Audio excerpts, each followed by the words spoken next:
Hello everyone, welcome to our channel. इस video में हम कक्षा 7वीं विषय विज्ञान के अध्याय 15 स्थिर विद्युत के प्रश्नों के उत्तर करेंगे।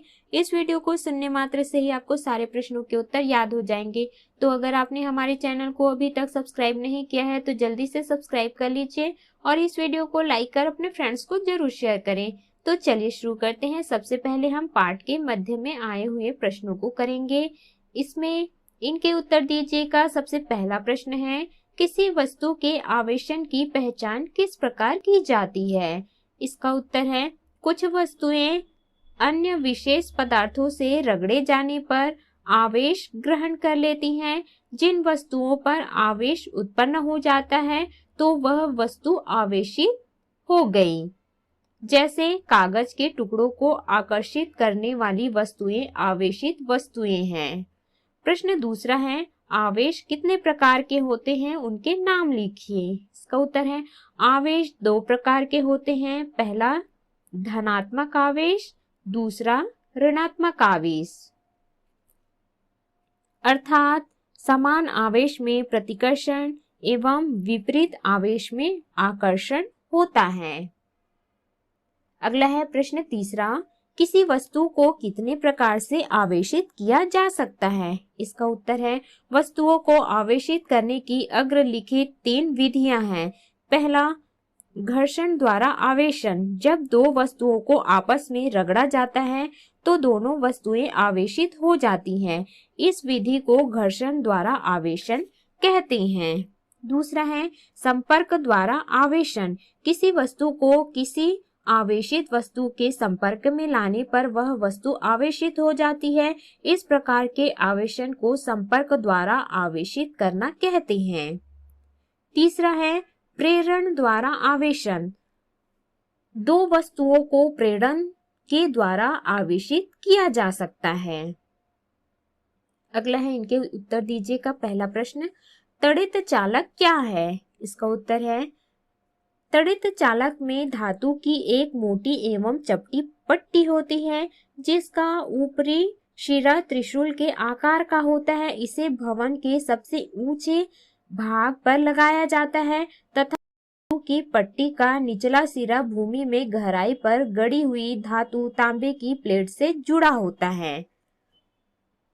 अगला है प्रश्न दूसरा, विद्युतदर्शी किस सिद्धांत पर कार्य करता है? इसका उत्तर है, विद्युतदर्शी या इलेक्ट्रोस्कोप जिस यंत्र की सहायता से किसी वस्तु के आवेशित या अनावेशित होने का पता लगाया जाता है उसे विद्युतदर्शी कहते हैं। सिद्धांत, विद्युतदर्शी प्रेरण के सिद्धांत पर कार्य करता है। जब विद्युतदर्शी के ऊपरी सिरे के निकट कोई आवेशित वस्तु को लाई जाती है तो उसके स्वर्ण पत्र एक दूसरे से दूर हट जाते हैं तथा आवेशित वस्तु को हटा लेने पर पत्तियों का छटाव समाप्त हो जाता है। अगला है अभ्यास के प्रश्नों के उत्तर। पहला, सही विकल्प चुनकर लिखिए। पहला, दो वस्तुएं अ और ब को रगड़ने पर यदि अ में ऋण आवेश आ जाता है तो ब में होगा, तो इसका उत्तर है धन आवेश। दूसरा है, निम्नलिखित में से किसको घर्षण द्वारा आसानी से आवेशित नहीं किया जा सकता है? तो इसका उत्तर है तांबे की छड़। तीसरा है, मनुष्य का शरीर होता है विद्युत का सुचालक। चौथा है, जब दो वस्तुओं को आपस में रगड़ा जाता है तो उनमें होता है विपरीत आवेश असमान मात्रा में। पांचवा है, तड़ित चालक बनते हैं धातु से। अगला है प्रश्न दूसरा, रिक्त स्थानों की पूर्ति कीजिए। क, जिन पदार्थों से विद्युत आवेश प्रवाहित होता है उन पदार्थों को विद्युत सुचालक कहते हैं। ख है, सजातीय आवेश परस्पर प्रतिकर्षित होते हैं जबकि विजातीय आवेश परस्पर आकर्षित होते हैं। ग है, भवनों को तड़ित के नुकसान से बचाने वाली युक्ति को तड़ित चालक कहते हैं। घ है, एक दूसरे से रगड़ने पर दो वस्तुओं द्वारा उपार्जित आवेश की प्रकृति एक दूसरे के विपरीत होती है। प्रश्न तीसरा है, दो विद्युत चालकों तथा दो विद्युत रोधी पदार्थों के नाम लिखिए। इसका उत्तर है, दो विद्युत चालकों के नाम लोहे की छड़, तांबे की पट्टी, हमारा शरीर। दो विद्युत रोधी पदार्थों के नाम उचालक हैं कांच, रबर, प्लास्टिक। प्रश्न चौथा है, हमारे शरीर से स्पर्श करने पर किसी आवेशित वस्तु का आवेश समाप्त क्यों हो जाता है?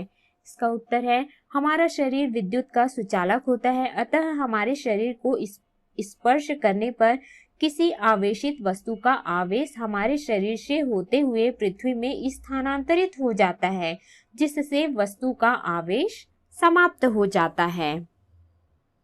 अगला है प्रश्न पांचवा, त्वरित आघात से सुरक्षा के लिए क्या सावधानियां बरतनी चाहिए? इसका उत्तर है, त्वरित आघात से सुरक्षा के लिए निम्नलिखित सावधानियां बरतनी चाहिए। पहला, त्वरित आघात से सुरक्षा के लिए हमें इमारतों, भवनों में त्वरित चालक लगाना चाहिए। दूसरा, जब त्वरित आघात हो रहा हो तब हमें वृक्षों के नीचे नहीं जाना चाहिए। तीसरा, पहाड़ी वाले क्षेत्रों में नहीं जाना चाहिए।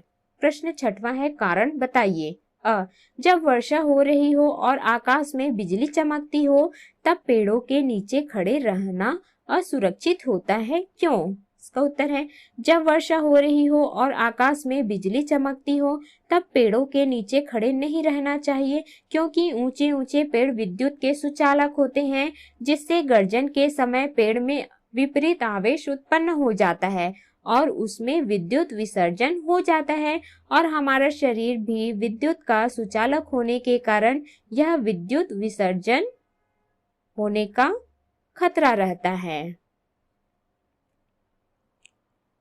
अगला है प्रश्न ब, मोर के पंख को दो कागज के पन्नों के बीच रगड़ने पर वह फैल जाता है, क्यों?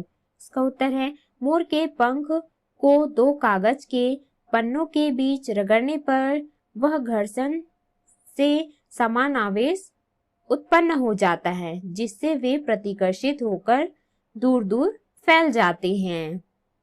स है, टेलीविजन को बंद या चालू करते समय स्क्रीन पर हाथ रखने पर चट चट की आवाज आती है, क्यों? इसका उत्तर है, टेलीविजन को बंद या चालू करते समय स्क्रीन पर हाथ रखने से आवेश स्क्रीन से हाथ में स्थानांतरित हो जाता है, जिससे टेलीविजन को हाथ से स्पर्श करने पर वह चट चट की आवाज आती है।